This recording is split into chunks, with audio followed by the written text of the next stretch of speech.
ইন্টারনেটের একটি ভিডিওতে দাবি করা হয়েছে কোরআনে সরাসরি মিউজিক হারাম করা হয়নি। এটি মূলত একটি নিরপেক্ষ মাধ্যম বা টুল যা ব্যবহার অনুযায়ী ভালো মন্দ হয় এবং দাউদ আলাহিসাল্লামের সুরের মূর্ছনা ও মহাবিশ্বের ফ্রিকোয়েন্সির যুক্তি দিয়ে মিউজিককে হারাম নয় বলে দাবি করার চেষ্টা করা হয়েছে। আমি বিষয়টা নিয়ে দ্বিধান্বিত হয়ে পড়েছি। কোরআন সুন্নাহর আলোকে বাদ্যযন্ত্র সম্পর্কে জানতে চাই। প্রিয় দর্শক, আল্লাহ রাব্বুল আলামিন কোরআনে কারিমে বলেছেন, ওয়া মিনান নাসি মান ইয়াশতারি লাহওয়াল হাদিসি লিয়ুদিল্লা আন সাবিলিল্লাহ। মক্কায় কিছু মানুষ আল্লাহর পথ থেকে মানুষকে বিচ্যুত করবার জন্য তারা লাহওয়াল হাদিস ক্রয় করে। লাহওয়াল হাদিস ক্রয় করা বলতে কি বোঝানো হয়েছে? এ বিষয়ে নবী করিম সাল্লাল্লাহু আলাইহি সাল্লাম কর্তৃক সার্টিফাইড, তার সার্টিফিকেট প্রাপ্ত, দোয়াপ্রাপ্ত সাহাবী আব্দুল্লাহ ইবনে আব্বাস রাদিয়াল্লাহু তাআলা আনহু এবং আব্দুল্লাহ ইবনে মাসউদ রাদিয়াল্লাহু তাআলা আনহুমা থেকে বর্ণিত হয়েছে যে তারা উভয়ে লাহওয়াল হাদিসের ব্যাখ্যা তারা নবীজি থেকে সরাসরি কোরআন শিখেছেন। উম্মার জন্য কোরআন যেন সবচেয়ে বেশি শিখতে পারেন, সেজন্য নবী সাল্লাল্লাহু আলাইহি ওয়াসাল্লাম তার জন্য দোয়াও করেছেন। তাদের ব্যাখ্যা হলো, যেখানে লাহওয়াল হাদিস এর মিনিং হলো গানবাদ্য।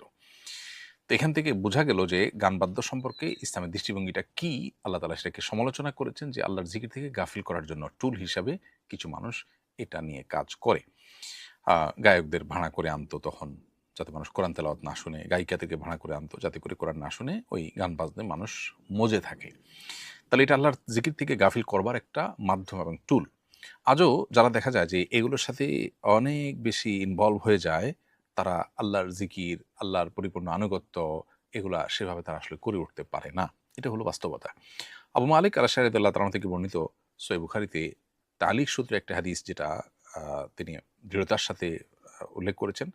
সেই হাদিসটিতে নবী সাল্লাল্লাহু আলাইহি ওয়াসাল্লাম বলেছেন, লা ইয়াকুনান্না মিন উম্মতি আকওয়ামুন ইস্তাহিল্লুনা আল-হিররা ওয়াল হারিরা ওয়াল খামরা ওয়াল মাআজিফ।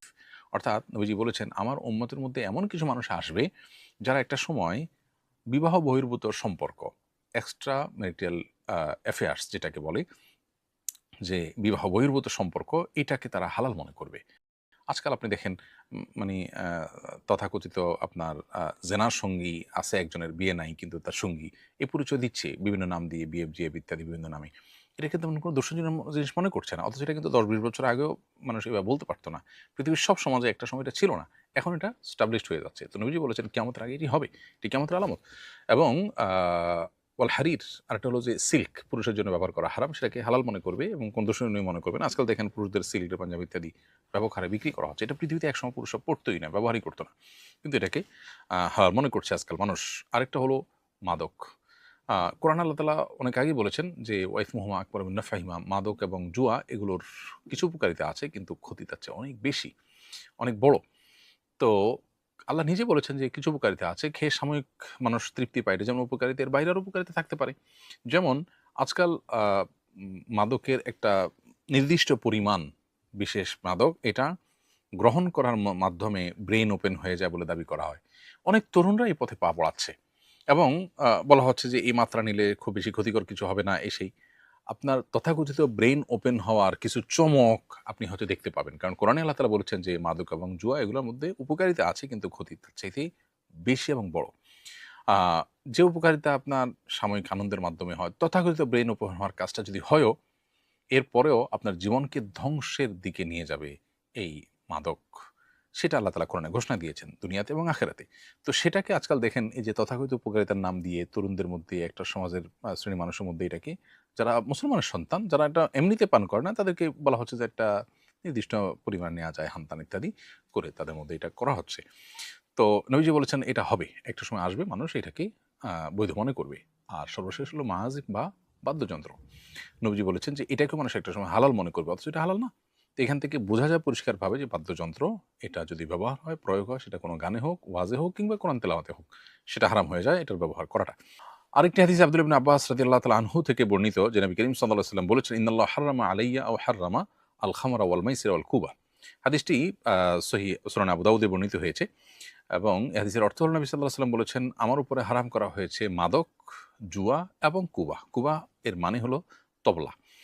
আ তো এরকম আরো বিভিন্ন হাদিস পাওয়া যায় যে হাদিসগুলো থেকে পরিষ্কারভাবে বোঝা যায় যে আপনার আ বাদ্যযন্ত্র, গান-বাদ্য এগুলোকে ইসলাম পরিষ্কারভাবে হারাম করেছে। এজন্য পৃথিবীতে এমন আলেম উল্লেখযোগ্য আপনি পাবেন না যে আলেম এ ব্যাপারে কোনো ভিন্ন মত পোষণ করেন। দাউদ আলাইহিস সালামের সুরের যে ব্যাপারটা, সেটা তুলে এনে মিউজিক বৈধ হওয়ার দলিল দেওয়া, এটা খুবই দুর্ভাগ্যজনক একটা বাস্তবতা এবং এ বিষয়ে অজ্ঞানতা ছাড়া আর কিছুই নয়। আল্লাহ রাব্বুল আলামিন তাকে সুন্দর কণ্ঠস্বর দিয়েছিলেন। তিনি সেই কণ্ঠস্বর দিয়ে তেলাওয়াত করতেন। তো কোরআনে কারিমও তো সুন্দর কণ্ঠে তেলাওয়াত করার জন্য নবী সাল্লাল্লাহু আলাইহি ওয়াসাল্লাম বলেছেন এবং নির্দেশনা দিয়েছেন যে কোরআন যেন আমরা সুন্দর কণ্ঠে পড়ি। যায়িনাল কোরআনা বিআসওয়াতিকুম, তোমাদের সুন্দর কণ্ঠ দিয়ে কোরআনকে সুশোভিত করা হয়েছে। এটা তো ঠিক আছে।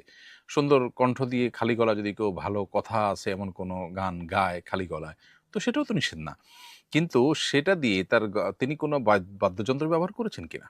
এর হলো কথা। তার সুন্দর কণ্ঠের তেলাওয়াত দিয়ে কিভাবে মিউজিক বৈধ করা যায়?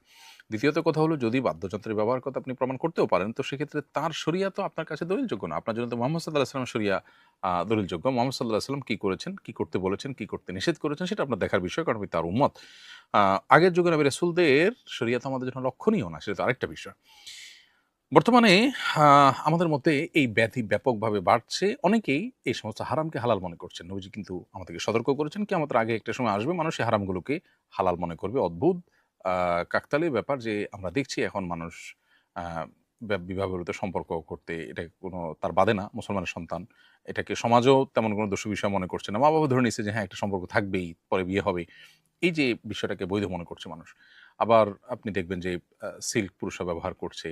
তারপরে আপনার আ পুরুষদের মধ্যেও আপনার দেখা যায় যে সিল্কের প্রচলন, ব্যাপকতা এগুলো বাড়তেছে আস্তে, আস্তে।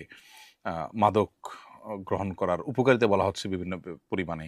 তারপরে বাদ্যযন্ত্রের ব্যবহার, এগুলোকে দোষণীয় মনে করা হচ্ছে না। অনেকে এটা নিয়ে ডিবেট করতে আসেন। তো এগুলো কিয়ামতের লক্ষণ নবী সাল্লাল্লাহু আলাইহি ওয়াসাল্লাম আগে থেকে আমাদেরকে সতর্ক করেছেন। এছাড়া মহাবিশ্বের ফ্রিকোয়েন্সির যুক্তি অগ্রহণযোগ্য, যেখানে কোরআনে কারিমের স্পষ্ট হাদিসের স্পষ্ট দলিল রয়েছে। কোরআনে কারিমের আয়াত থেকে স্পষ্ট বোঝা যাচ্ছে যে ইসলাম গান বাদ্যকে অ্যাপ্রিশিয়েট করেনি, বরং নিষেধ করেছে। এটা মানুষকে আল্লাহর জিকির থেকে গাফিল করা বা টুল। সেখানে বিভিন্ন রকমের যুক্তি, মানে কোরআন হাদিসের স্পষ্ট বর্ণনা থাকার পর তার বিপরীতে বিভিন্ন যুক্তি দেওয়া, এটা একজন মুসলমানের কাছে কখনো গ্রহণযোগ্য হতে পারে না।